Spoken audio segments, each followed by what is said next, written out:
Hi, I'm Mark. I'm Ashley. It's going to be Ashley. Is it okay to call you Ashley, or would you prefer to go by something else? Ashley's fine. Okay, and you found the building okay? Yeah, I talked to the secretary. She gave me directions. Oh, good. Yeah, she's good at that. Mm-hmm. Let's go over our roles real quick. I'm a Okay. social worker here. I'm here to listen, and your client role is going to be to tell me what brought you in here today. Okay. So, and hopefully we can come up with some kind of plan to work together in the future.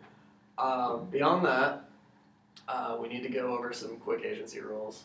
I'm a mandated reporter, which basically means that if you tell me you plan to harm yourself or someone else, I have to let law enforcement know. Okay. Other than that, anything that's said between you and I in here is confidential. It doesn't leave this room. Right. Our first meeting today is hopefully going to be between 10 and 15 minutes. Mm-hmm. Does that work for you? Yeah, that's fine for today. Okay, good. We can find out what brought you in here today, what you want to talk about, and where you want to go from there. Okay. It's basically just going to be an introductory sort of meeting, though. You talked to the secretary about the payment plan? Yeah. The sliding scale? Yeah, she explained all that. So. Okay, good. And then on your way down here, I assume you passed the bathroom. It's down the hall to the left. If at any time you need to go. As a client, you have the right to get another social worker. If you don't like the job that I'm doing, you're more than within your rights to get someone else to do that. Okay. So just keep that in mind. If I'm not working out, feel free. Beyond that, why don't we talk about what brought you in here today? Okay, I guess what brought me in here today was just I started a new graduate program. I graduated with my undergrad in psychology. What year is that? 2011. So I took a year off from school, and now I'm starting a graduate program. I'm not used to, I get that basically in the year that I took off, I just worked and spent some time doing that and hanging out with my friends and my boyfriend and not really having to deal with school. And I kind of, I guess, forgot what it was like to have schoolwork on top of like work and like actual job and then my boyfriend and that kind of stuff. In my undergrad, I basically just worked on campus, so I didn't have to travel like anywhere else. I worked in the computer lab, and I could do my homework while I was there. So now that I'm in this graduate program, I have to find time to like juggle all of these different aspects, like my relationship, my schoolwork. Like I go to school Tuesdays and Thursdays all day. So I'm dealing with that, and then and then I work part-time, which is only part-time. I know it's not a big deal, but the days that I'm not in school, I'm working, and then I'm dealing with relationship stuff, like issues and stuff like that. So when I'm with him, like I feel like I'm not fully engaged, like listening to him like all the way that I could be, I guess. So yeah, I'm trying to figure out how to balance all these new aspects of my life, I guess. And before, I've like always made a list of like when to get things done and how to deal with that. But now, like, I'm back at home like with my boyfriend and stuff, so I'm trying to deal with that too. So what I come here today to do is just to talk to you about like, I guess how to like manage my time better and how to figure out those different aspects. Okay, so correct me if I'm wrong, but I'm hearing you're taking on a lot of new roles. Like Yeah. You said that you graduated with your undergraduate in psychology in 2011. Yeah. And then, but when you were an undergraduate, you worked on campus and kind of a campus job, so you could get away with doing your homework there. But then you took what do you do for a job now? You said you work part-time. Oh yeah, part-time. I work at a clothing store, so I can't really do, you can't really do your homework when you're trying to like sell things. So it's harder to get away with, I know. Yeah, so I have to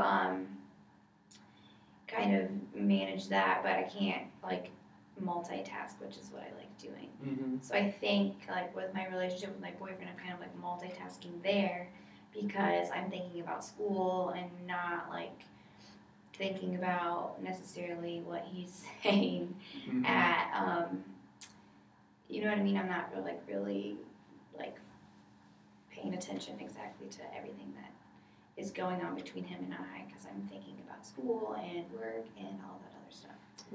What I'm hearing, correct me if I'm wrong, but what I'm hearing is it sounds like you're kind of in three worlds, and they tend to blend together. When you're in one, thoughts about the other one kind of creeps into the other. So like when you're spending time with your boyfriend, you're thinking about something that happened at work, or you're thinking about an assignment that's due, or you're thinking about just a lecture or something that, is off on the horizon. You're not really in that present moment, and it sounds like it's frustrating to him. Yeah, I haven't really talked to him about it. I mean, it's frustrating to me because I know, like, in my head, I'm not really, like, listening to it. I'm sure he's caught on to it, but I'm not really, like, listening to everything that he's saying like I want to. I'm used to being able to do like multiple things and being able to be good at multiple things. Like I'm used to having a good relationship, doing well in school, and doing well like at my job and stuff like that. So I guess my schoolwork I'm still doing well there. I'm still doing well at work, but like my relationship with him is kind of not as good as I want it to be, I guess. I was gonna say, correct me if I'm wrong. I've been noticing that you play with your hair whenever the subject turns to your boyfriend, so it seems to be a source of anxiety.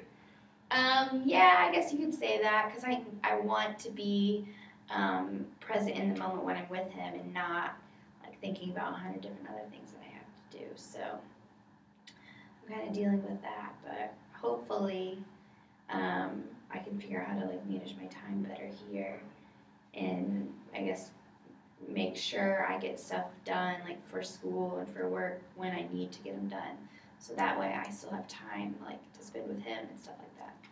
Now you said you had an undergraduate degree, so you've obviously succeeded at least the undergraduate level. Yeah. So what did you do as an undergraduate? Because you have to have some kind of time management skill to get a bachelor's degree. So was there anything that you did in the past that helped you manage your time? Well, like I said earlier, I worked on campus and I was away at school, so he wasn't there, so I didn't have to we would text and talk on the phone and stuff, but it wasn't like we spent that much time together. And so I worked on campus, so I got my homework done there. So I had to do, you know what I mean? Like it just fell into place that way. It was easier to do all that. But now that I'm back in Indy, he's there, like physically there. Mm-hmm. So I have to pay attention more one-on-one. And then,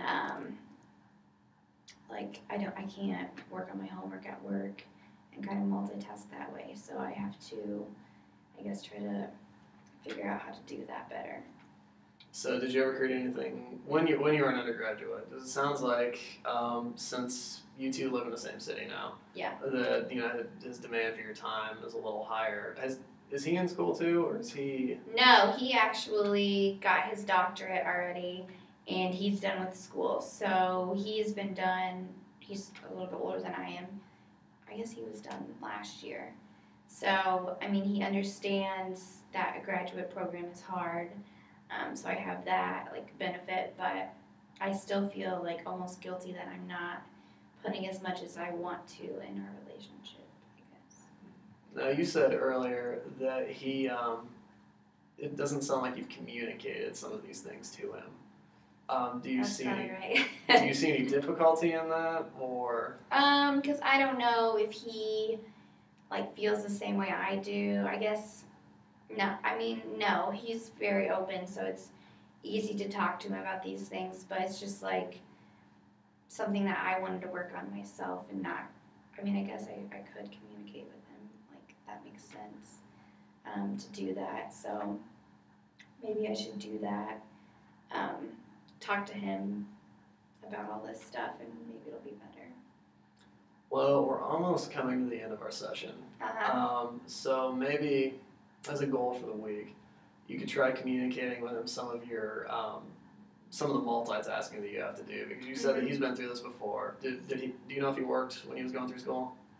He did as part, like they did a residency, so he had to do that.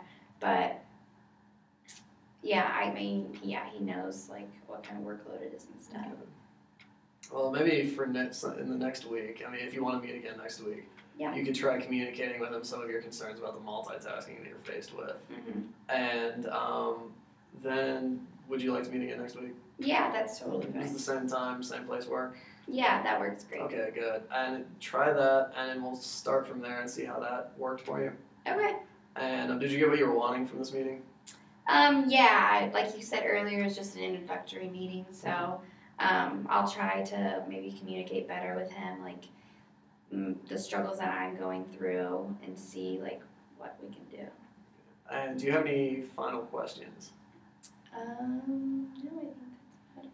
All right. Well, it was great to meet you. Great to meet you. And I'll see you at the same time, same place next week. Okay, cool. Thank you. That was pretty good. Might stick with my first one, but. Yeah, I think your first one was a little bit better.